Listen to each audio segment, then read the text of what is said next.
Aujourd'hui, la Factory, l'émission culturelle de Sciences Po TV, a une super nouvelle à t'annoncer. Pour toi, étudiant isolé qui vit au 6e étage sans ascenseur d'un petit immeuble parisien, on sait que c'est pas toujours évident d'avoir des potes assez motivés pour gravir toutes ces marches quand t'es pas au mieux.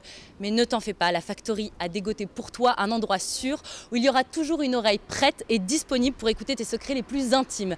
La Factory t'emmène aujourd'hui vivre une expérience hors du commun. C'est parti.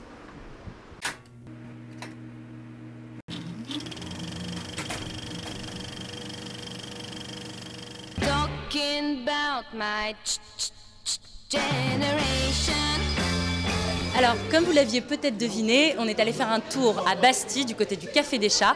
Et pendant que moi je me commande un petit truc à grignoter, je vais laisser nos testeurs vous dire ce qu'ils en ont pensé. Je vais prendre celui-là à point, s'il vous plaît.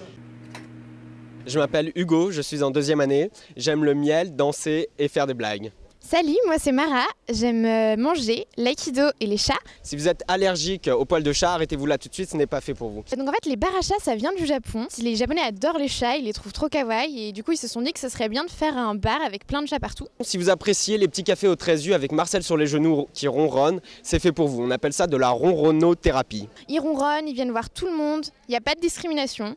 Le concept du chat en libre service, j'adopte. Ils font leur chocolat chaud eux-mêmes, ils font plein de desserts, c'était vachement bon. Peut-être un peu cher. Je pensais que ça dérangerait les chats, mais en fait ils ont une trappe pour se barrer, donc c'est plutôt chat-friendly finalement. On s'est un peu trop fait pour les provinciaux en manque d'affection animale et peut-être aussi pour les Parisiens frustrés de ne pas avoir eu de petites boules de poils dans leur lit toute leur enfance. On se retrouve dans la Factory avec Delphine, qui est la manager du bar à chats de Bastille. Delphine, est-ce que tu peux nous dire, nous expliquer un petit peu le concept du bar à chat? Alors, le principe, il est très simple. Vous êtes dans un restaurant salon de thé tout à fait ordinaire. Vous allez pouvoir déguster une boisson, une pâtisserie, un déjeuner ou un dîner. Simplement, vous avez 17 chats qui vivent ici en permanence, qui sont résidents, qui sont chez eux et qui circulent librement. J'ai cru comprendre moi que c'était une idée importée du Japon, c'est le premier bar à chat a été créé au Japon. Comment est venue l'idée finalement d'implanter ça ici à Paris?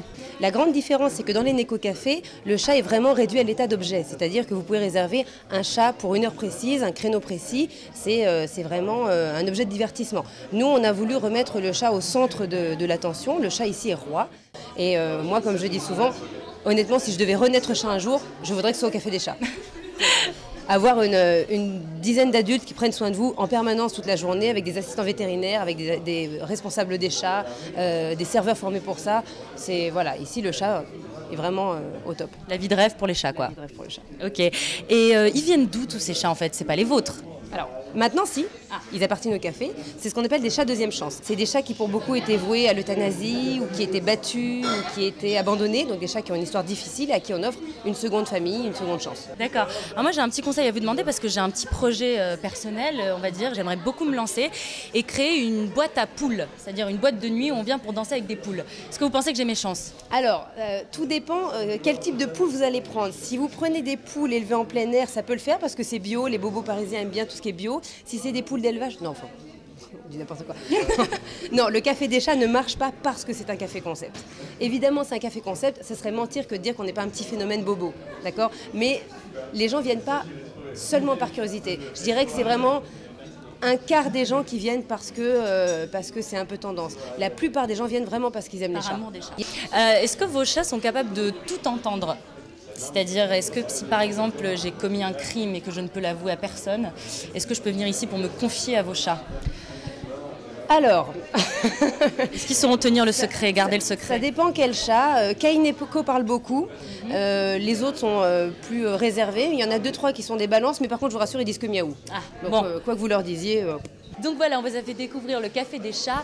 2 adresses à retenir à Paris, une dans le Marais, une à Bastille. Vous trouverez toutes les informations sur Internet. Quant à nous, on se retrouve la semaine prochaine dans la Factory pour de nouveaux bons plans. À bientôt. Non mais et donc là le mec, tu sais pas ce qu'il me dit? Le mec me dit non mais t'inquiète, je gère quoi. Il m'a dit je gère quoi. Non mais c'est abusé. Enfin franchement, moi je trouve ça mais complètement.